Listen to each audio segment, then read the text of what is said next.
ANC Youth League General Secretary Magaqa has chosen to appeal the sanction meted on him, and the Eastern Cape Transport MEC will today visit the families of the 20 people who were killed in yesterday morning's horrific accident in the Western Cape. Ambusisi Wahadebe with the latest news update. The ANC Youth League General Secretary, Magaqa, has chosen to appeal the sanction meted on him after the ANC National Disciplinary Committee found him guilty of lambasting the Public Enterprises Minister, Malusi Gigaba. This after Gigaba publicly criticized the League on its proposal to nationalize mines. Magaqa had either the option to apologize or to launch an appeal to avoid an 18-month suspension. The details of the appeal of Magaqa and other League members are expected to be communicated today at the League's media briefing at the ANC headquarters at Luthuli House. Suspended ANC Youth League President Julius Malema had a private discussion with the South African Minority Rights Equality Movement, SAMREM, in Pietermaritzburg last night. This over his derogatory utterances made against people of Indian origin. The organization laid a charge of criminal injury against Malema after he used a derogatory term to refer to Indians at a gathering in Lenasia, south of Johannesburg last month. SAMREM will be meeting later today to make a decision on whether or not to drop the charges. However, convener advocate Ashin Singh says the fight for the recognition of minority groups is much bigger than the charges against Malema. You cannot have a commission on employment equity when it's actually a disguised form of racism.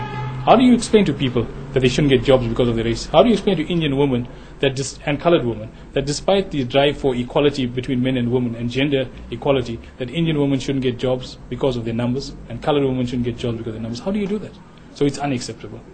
Malema was accompanied by suspended ANC Youth League spokesperson Floyd Shivambu, who called the private discussion a success as he committed himself and the Youth League to addressing policies that discriminate against minority groups. They raised many other important issues, which if we just left the conversation to the telephone, we wouldn't know about.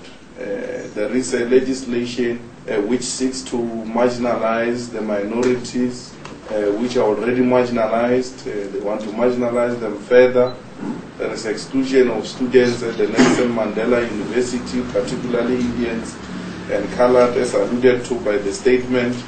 There are concerns on triple BEE, affirmative action. So we make a commitment that we'll go back and engage in the Youth League and find a way of trying to address these important issues they've raised. And lastly, the Eastern Cape Transport MEC, Thandiswa Marau, will today visit the families of the 20 people who were killed in yesterday morning's horrific accident on the N1 near Prince Albert in the Western Cape. Eastern Cape Transport authorities have confirmed that all the deceased are from Ellis and Sterkspruit. The Provincial Arrive Alive campaign spokesperson, Tsepo Magaqa. We are still trying to contact all the families and consolidating the list as well in order to be in a position to know who is affected from which area now in the Eastern Cape, because we know that it's Alice, but it might be from different areas, as well as Sterkspruit, it might be from different rural areas. At the instruction of the MEC, we'll be meeting with all affected families, and then we'll look at the way forward. Catch the latest news anytime here on Newsbreak Option 1.